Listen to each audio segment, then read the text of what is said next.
Hello everyone, welcome back to another video, or I should say podcast actually. Yes, it is the first one of the Off the Woodwork podcast produced by myself, Sam Hunt, and my mate here. Kris Boratyn here, hello. Yes, we're both journalism students at City University of London. A little bit about ourselves. Most of you will know me quite well. I'm Sam, I'm a Norwich City fan, and yeah, we're both in second year. I'm doing shorthand and sports journalism in this second year too, hence why we're trying to make a podcast. While we're there, I might as well say that I'm a Tottenham fan, unfortunately, or fortunately, well, who knows. I also study journalism, doing shorthand and sports journalism in second year. Okay, so how this is going to work then, it's going to be a weekly podcast. We're hoping to upload it on each Tuesday, although that day may change depending on when we have access to this studio. It's pretty much going to be a discussion, a mixture of opinion, a mixture of news. So we're just going to talk about how our respective teams got on at the weekend and also about some of the stories within sport of the week. So on today's podcast, we've got a bit of discussion on the Premier League, the Championship, as well as some other sports, including the Rugby World Cup and cricket. And then towards the end, we'll just review the next week in sport. And as you know, there's loads going on at the moment, especially with the football season and the Champions League. So it's going to be a mixture of reportage, opinion, and hopefully a bit of humour in there as well. Okay then, so let's start with what was a very interesting game. Tottenham Hotspur versus Southampton on Saturday afternoon at 3 o'clock. Well, Spurs came back to the Tottenham Hotspur Stadium to face struggling Southampton after losing to Colchester in the Carabao Cup after a penalty shootout which finished, was it 5-4? 5-4 to Colchester. Yes, the actual game was 0-0, wasn't it? The actual game finished 0-0. How did you fail to score? Yeah, it's a very good question. Well, Pochettino decided to put out a sort of not the strongest squad, but still, with the quality that we've got, with the depth, I was expecting us to score at least 4 goals. Well, after the first half finished, a bit of, sort of negative feelings starts to creep up. Not just for me, but for the Spurs fans as well. Yeah, do you think Pochettino, again, he's guilty of this in the past, do you think he's not taken the cup seriously? I don't think he has. And it sort of contradicts with him saying that winning the first trophy is the most important one. Winning any trophy is important at the moment. I mean, to be fair, if you're going to win one of these trophies, whether it's the FA Cup or the Carabao Cup, you're going to have to probably beat some pretty good teams. Like that's no mean feat, is it? So exactly, I don't really see why people always brush off like the FA Cup and the Carabao Cup. Like exactly. To beat, you probably have to beat Man City in the final. No, you take that, wouldn't you? Especially in Tottenham's position as well. I mean, don't get me wrong, I love the man, but he's been there for 6 years and he still hasn't won anything. He came close last year with the Champions League. Which I think we were very unlucky not to win in Madrid. But as he says, the first trophy is the most important one. They have to get the feeling, that winning feeling that will sort of push them forwards, make them make that final step, sort of that hunger for trophies like Man City and, But definitely not seriously. I don't think he will take the FA Cup seriously as well. I think, especially nowadays, it's more important to get into the top 4 to qualify for the Champions League rather than winning a domestic trophy. And it's all about money. But, there's nothing we can do about this. Like, getting to a Champions League quarter-final pays way more than winning the FA Cup or the Carabao Cup, which is, in some ways very sad because the game should be about glory rather than money. That's what fans want to see. They want to see trophies. They want that, an open bus parade along Tottenham High Road, which they haven't seen for quite some time now. Anyway, back to winning ways though this weekend. Back to winning games against Southampton. It was a very interesting game. Tottenham started very well at the first half, a lot of energy, which led to our new signing, Tanguy Ndombele, scoring another goal for Tottenham. He's been doing quite well. Tell me about Hugo Lloris. Hugo Lloris, the World Cup French winning goalkeeper. Now, he's no stranger to mistakes and errors, is he? Especially after that howler on Saturday when he attempted a Cruyff turn in his own penalty, not in the penalty box, in the 5-yard box. Yeah, I don't feel like, obviously you've been watching Tottenham a lot more in depth, but I don't feel like Lloris has been the same for a few years. No. Like when he sort of first came, he was awesome, wasn't he? And then won the World Cup with France. He won the World Cup with France. And I just don't feel like he's been set. A bit like De Gea at Man United, just a bit of a demise in the last few years. He has made 9 errors leading to a goal in the past 12 games. And I mean, that must have cost you half a dozen points. Definitely. Only Asmir Begovic made more errors. Asmir Begovic. That says something. I mean, but I don't understand. He had so much time. That Southampton goal, Danny Ings putting pressure as a striker should. But the thing was, he had so much time. He could have done anything, but he waited at any attempt at the Cruyff turn, which, as we all probably have seen, didn't work out and led to an equaliser. What made things even worse, it was a few minutes after Serge Aurier was sent off for his second yellow card as well in the space of 4 minutes. And the thing is that the fans, I'm pretty sure our right back situation is very poor at the moment. We haven't got any right backs, but the fans, you can sense frustration as well. Fans were booing Aurier as he was coming off. Well, some of them were booing the referee, as they do. But a lot of not very nice words came out of the mouth as well, such as donkey, for example. But very irresponsible, very irresponsible. But you got the win. We got the win. The equaliser definitely angered our attacking trio, especially Harry Kane as well. A good counter attack and a goal to make it 2-1. Held on in the second half. Got the win, 3 points, back to winning ways. Okay, moving on from that then on to my side, Norwich City, yes. We lost again away from home.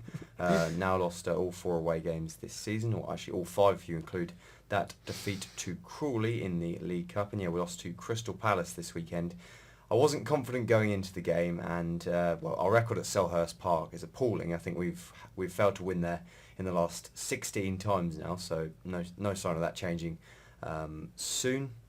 But Norwich's horror injury crisis, I would say, only worsened, I think, on Saturday. Jamal Lewis in his elbow, and then we had Farman, our keeper. He went off in the first half, and then Michael McGovern, who was goalkeeping for us, Ireland keeper, goalkeeping for us about 3 seasons ago.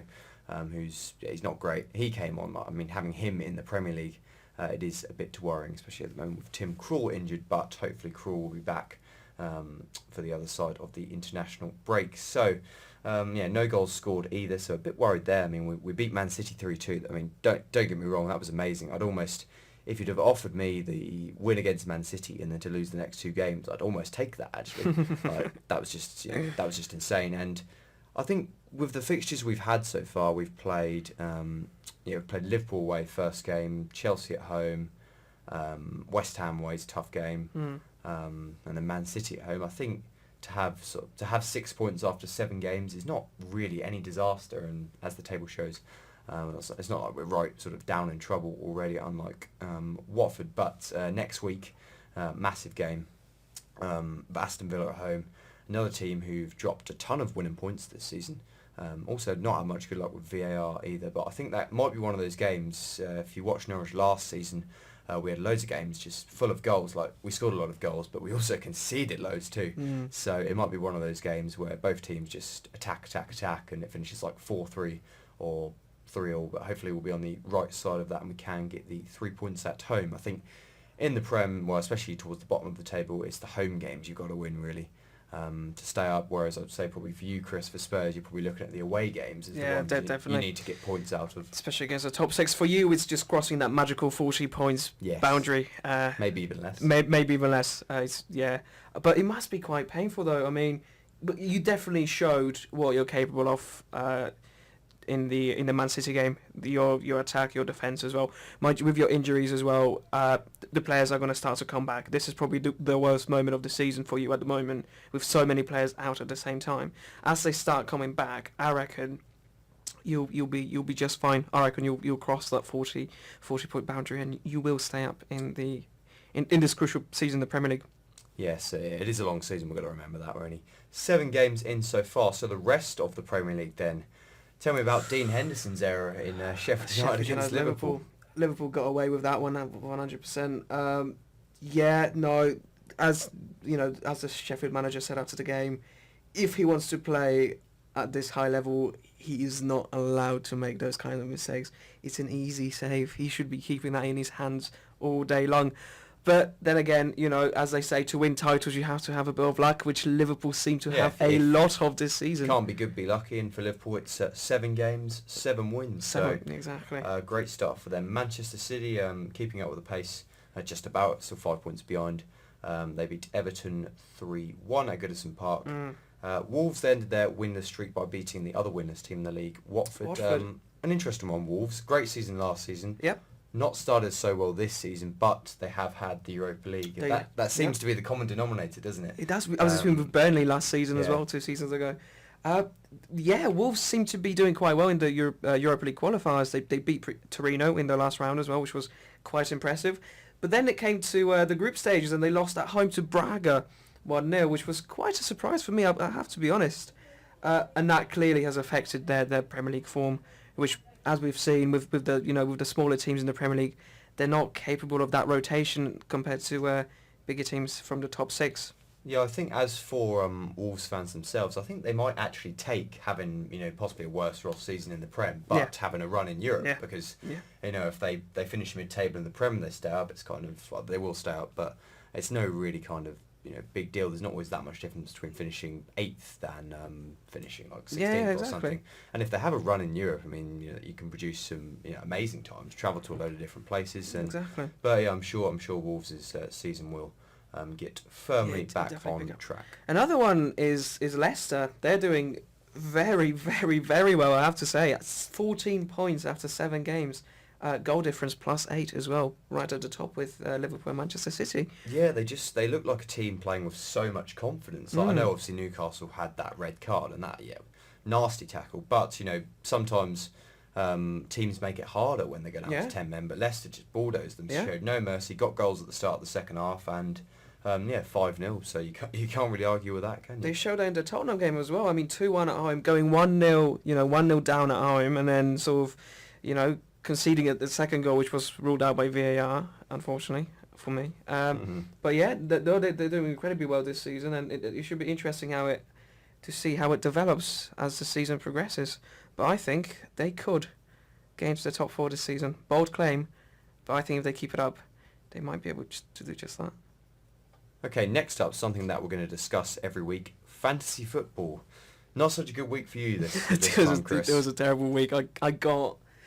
Wait for it. I got 30 points this week. 30. The average was 44. The average was 44. You're only 14 behind. At the time of recording this podcast, which we're recording on Monday around 6 o'clock, I've still got 3 players to go who will face Arsenal this evening. I've got Harry Maguire, Wan-Bissaka and Rashford. But Rashford, unfortunately, he is out. He's got 25% chance of playing, so should be interesting to see. Yeah, on that game, Manchester United against Arsenal, which, 8 o'clock tonight. I've got a feeling it's going to be an absolute goal fest. Well, now I've said that, it'll probably be 0-0, but two teams that haven't been defending very well. And their defence are rubbish. I dropped Harry Maguire from my team because I've got no confidence in United's defence. Anyway, on my team, I had a fairly decent week. Got no players left to play.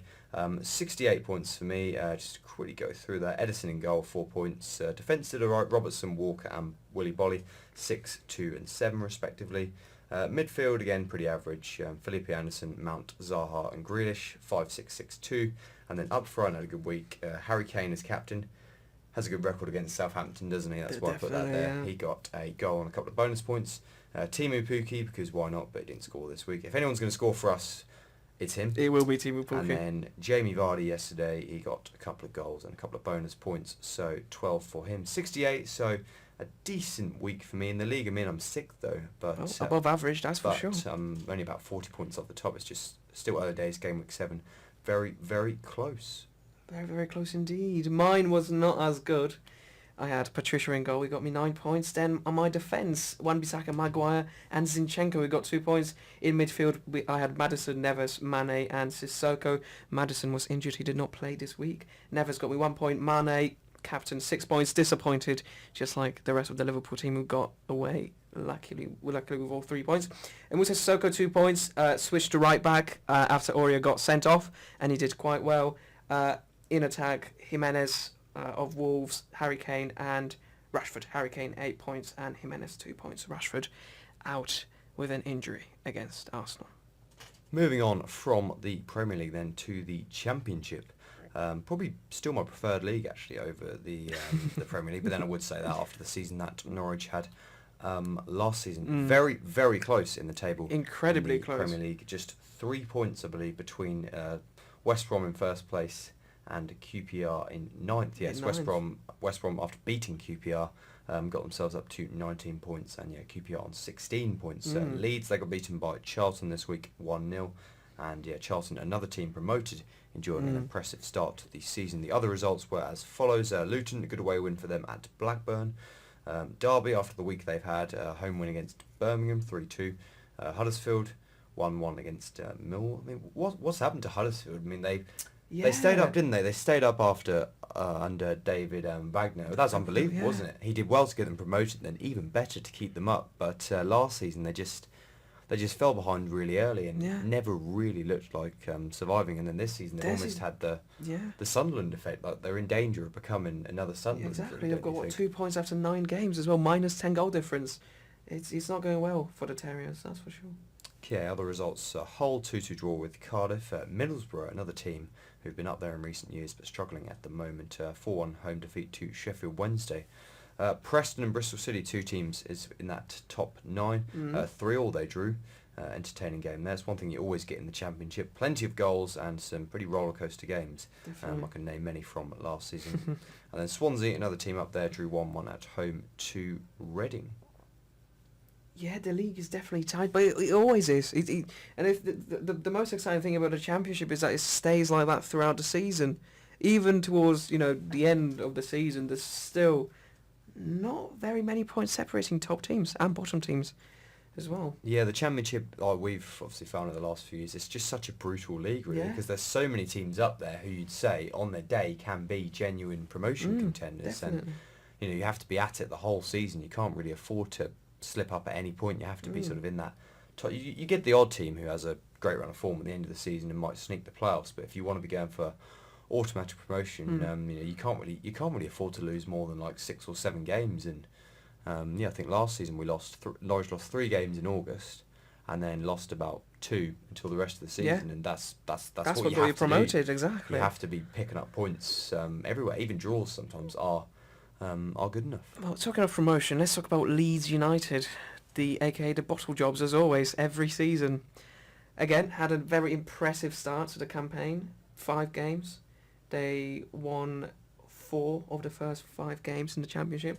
And now that they seem to be bottling things again. Last 5 games in the Championship, they've got 2 losses, 1 draw and 2 wins. They dropped from 1st to 4th. Yeah, Leeds are a very good team. Like, they play excellent football under Bielsa, and last season they should have got promoted. Really, they completely bottled that. But I think they should do it this season. They should finish 1st or 2nd.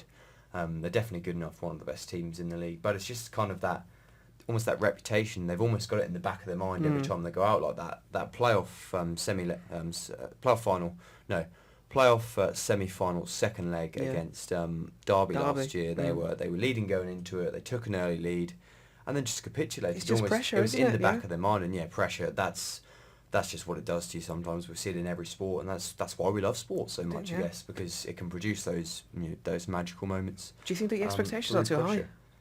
Yeah. I don't know. Leeds have had a kind of torrid time the last few years, haven't they? They've been a bit better the last couple, but before they were just hovering around mid-table and couldn't really break out of mediocrity. Yeah. And since Bielsa's come in, they've played some better football and been challenging. But I think their time is coming, so it's either going to be now or, if it's not going to be now, I'm not sure if it's ever going to happen anytime soon, because they're sort of playing in the peak at the moment, and they've got to sort of make the most of this. This period of playing well, because it can very easily go the other way. And look at the teams at the bottom of the table, like Middlesbrough, who usually been up there challenging for promotion, but now they're like 15th, I think, and looking closer to the drop zone. But finally, the Championship, very intense and very tough. We could be back there next season, we could be not, but we'll see what happens. We shall find out very soon.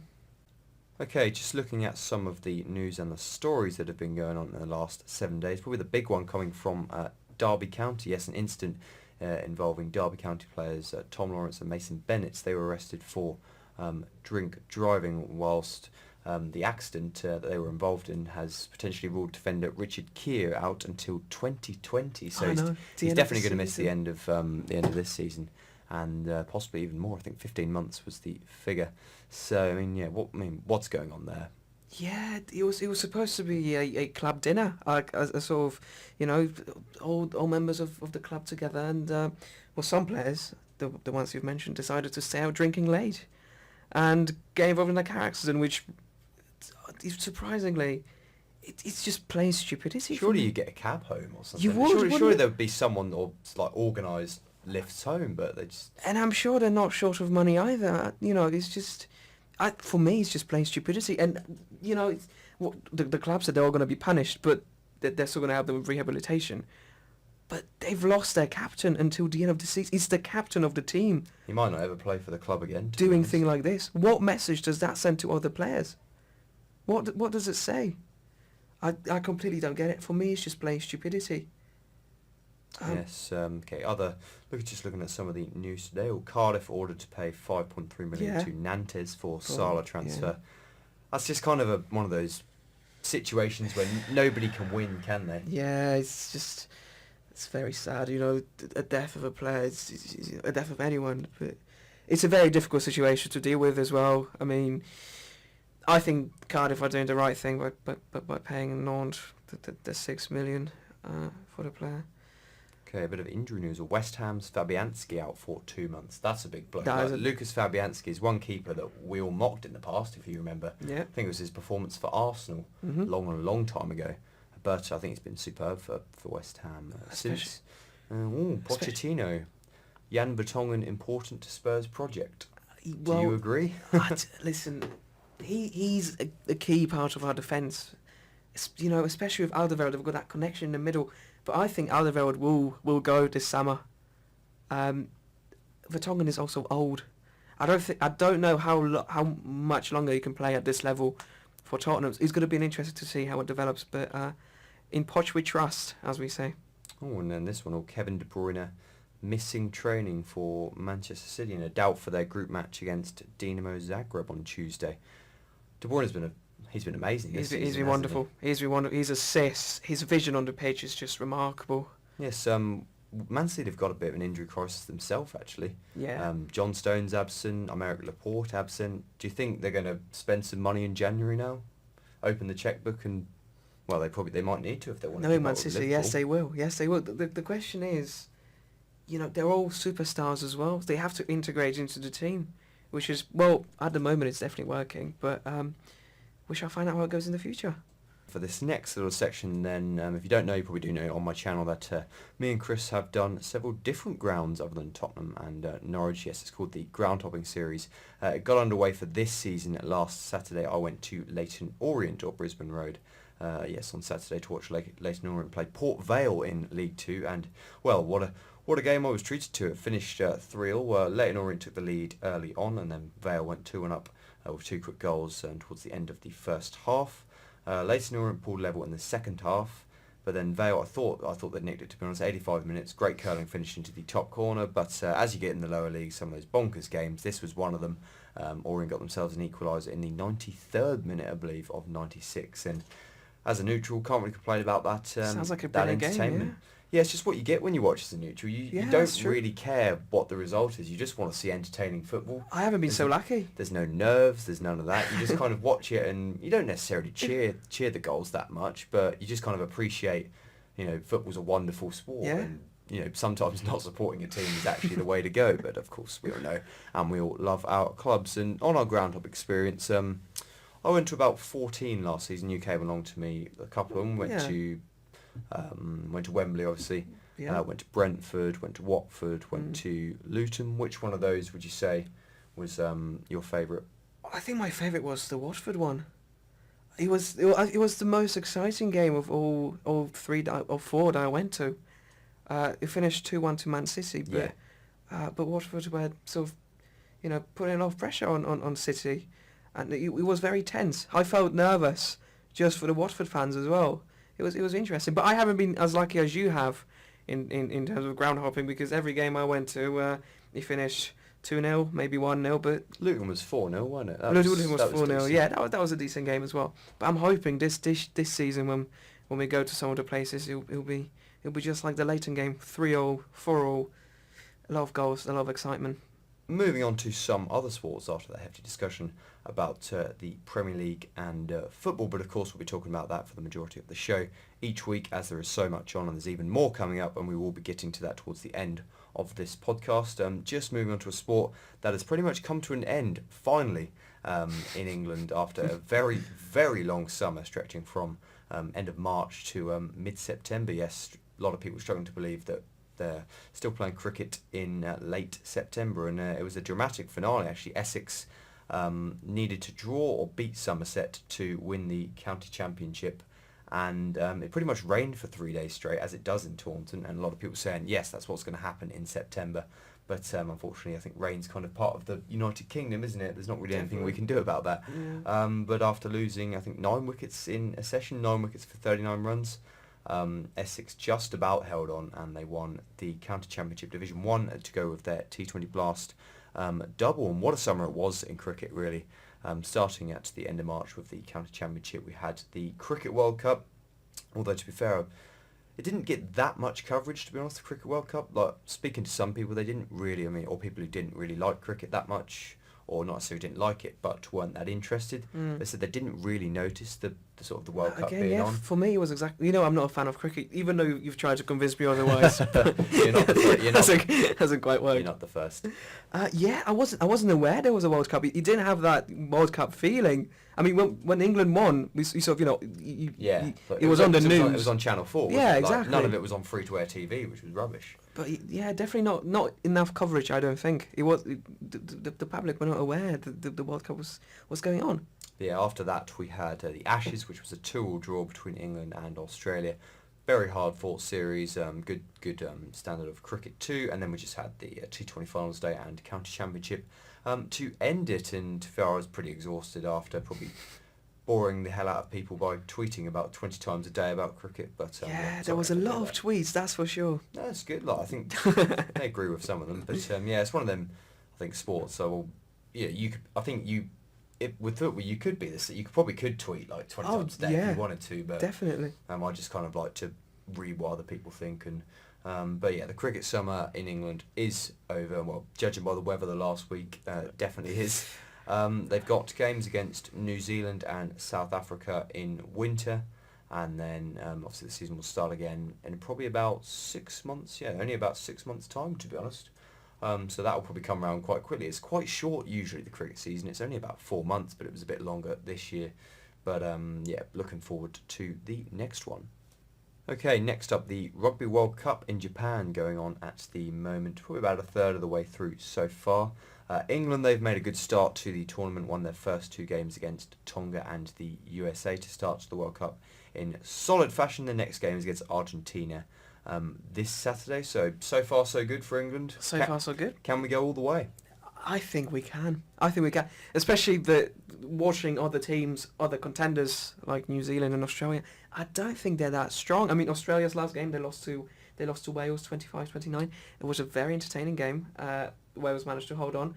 But no, England are looking quite strong, especially the USA game, which finished 45-7. And we conceded a try in the last couple of minutes of the game. Yeah.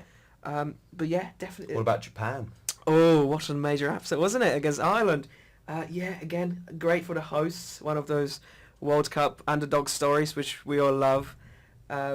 Japan, 2 games. They won, 2 of their games, so they're going quite strong. Especially, the crowd as well. It's sellout crowds every game as well, pretty much, which is good to see. Okay, we're now moving on to the last section of our show, which is preview for the week. We've got the Champions League, which is back after a 2-week wait. We've got a few interesting games, but I think Tottenham versus Bayern Munich is the one that stands out the most. What are you going to make of that one? Spurs in Europe generally have been quite good at home. I know they might have lost a couple of games. I think, did they lose 1 game last year, maybe at home? Or did they draw 1? Yeah, we haven't lost many at home, no. Yeah, I remember watching them. Was it Dortmund it was against, wasn't it? We lost the Barcelona game at home. That was the only game we lost. That's Barcelona, That's isn't Barcelona, it? yeah. But I think, yeah, especially in Champions League, if you win all 3 home games, you'll have 9 points, won't you? Yeah. Which is so if you win 3 home games, draw 1 away game, that will usually be enough to finish second. Definitely. So yeah, I think Spurs should be confident. I don't think Bayern Munich are quite what they were, but obviously still a good team. But I think 2-1 to you boys. I think I expect you are going to the Tottenham Hotspur Stadium. I will be there tomorrow night. On your junior ticket? On my junior ticket. Keep that quiet. No, the question is, for me, is our defence. We've seen the gaps in every single game this season. There has been gaps, and teams have taken advantage of that. Even Aston Villa, when they scored, James McGinn. What a season he's having. John McGinn, sorry. Okay, what a season he's having. But yeah, no, I think we'll win this one. I'm going to go for 2-1 sounds like a reasonable prediction for that one. Okay, we got a Man City, Dinamo Zagreb home game, Liverpool against Red Bull Salzburg, and Chelsea away to Lille in those other games. And just finally on the Premier League this weekend for our respective teams, I've already mentioned Norwich against Aston Villa, crunch game for us, one of them ones you need to get 3 points out of, but I've got a feeling it might be a high scoring game, but hoping for the best there. And where are the Lily Whites at this weekend? We're at Brighton, early kickoff as well, 12:30 away. Should be an interesting game. But I think away we haven't been that good this season. It'll be interesting to see, but hopefully back to winning ways away as well. Okay, that is all from us. Thank you very much for listening to this first one. If you've got any feedback, please post it either in the comments or reply to me or Kris on social media. We'd love to hear them. And as you say, it's very early days in the show, so it will develop and probably have more of a structure than this one had. Also with the overlays, hopefully I'll sort them out and find maybe a decent logo for us. But yeah, thank you very much for listening to this first one. Kris and Sam and ciao. and a ciao.